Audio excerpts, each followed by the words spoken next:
திருச்சிற்றம்பலம். தென்னாடுடைய சிவனே போற்றி, எந்நாட்டவர்க்கும் இறைவா போற்றி.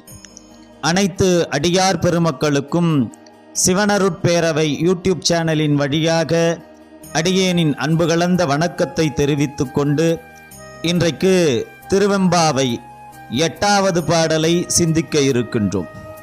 கோழி சிலம்ப சிலம்பும் குறுகு எங்கும், ஏழில் இயம்ப இயம்பும் வெண்சங்கு எங்கும், கேழில் பரஞ்சோதி கேழில் பரங்கருணை கேழில் விழுப்பொருள்கள் பாடினோம் கேட்டிலையோ, வாழி ஈதென்ன உறக்கமோ வாய்த்திரவாய், ஆழியான் அன்புடைமை ஆமாறும் இவ்வாறோ, ஊழி முதல்வனாய் நின்ற ஒருவனை ஏழை பங்காளனையே பாடேலோர் எம்பாவாய் என்பது பாடலாகும். இப்பாடலின் விளக்கமானது, கோழி கூவிவிட்டது, எங்கும் பறவைகள் ஓசை எழுப்புகின்றன. இசைக்கு நாதனான சிவபெருமானுக்காக 7 ஸ்வரங்களுடன் இசைக்கருவிகள் இசைக்கப்படுகின்றன. வெண்சங்குகள் முழங்குகின்றன. ஊரெங்கும் குதூகலமும் துள்ளலுமாய் சிவபெருமானை கொண்டாடி வருகின்றனர் பக்தர்கள்.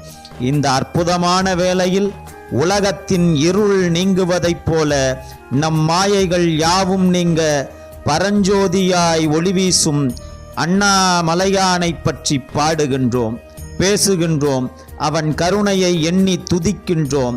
ஆனால் இது எதுவும் அறியாமல் நீ தூங்குகிறாய். மாயை எனும் உறக்கத்துக்கு சொந்தமானவளே, பார்க்கடலில் உறையும் பரந்தாமனின் சிவபக்தியை நீ அறிவாயல்லவா? பாம்பனையில் அரிதுயிலில் வீற்றிருக்கும் போதும் அவரது இடதுகரம் சிவலிங்கத்தையே பற்றியிருக்கும். தன் கண்ணையே மலராக்கி சிவனுக்கு அர்ச்சித்த சிவனடியார் திருமால். அத்தனை பெருமை கொண்ட ஊழி முதல்வனான நம் ஈசனை, ஏழைகளின் பங்காளனை பாடி மகிழ உடனே வாத்தோழி. ஒளி தோன்றினால் இருள் விலகித்தான் ஆக வேண்டும்.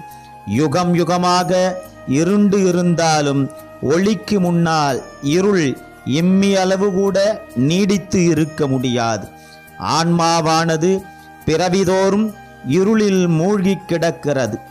ஈசன் அந்த ஆன்மாவை ஆட்கொண்டு விட்டால் போதும், பகலவனை கண்ட பனி போல இருள் மறைந்துவிடும், ஆன்மா சிவத்தோடு கலந்துவிடும் என்பதையே இப்பாடல் விளக்கி நிற்கிறது.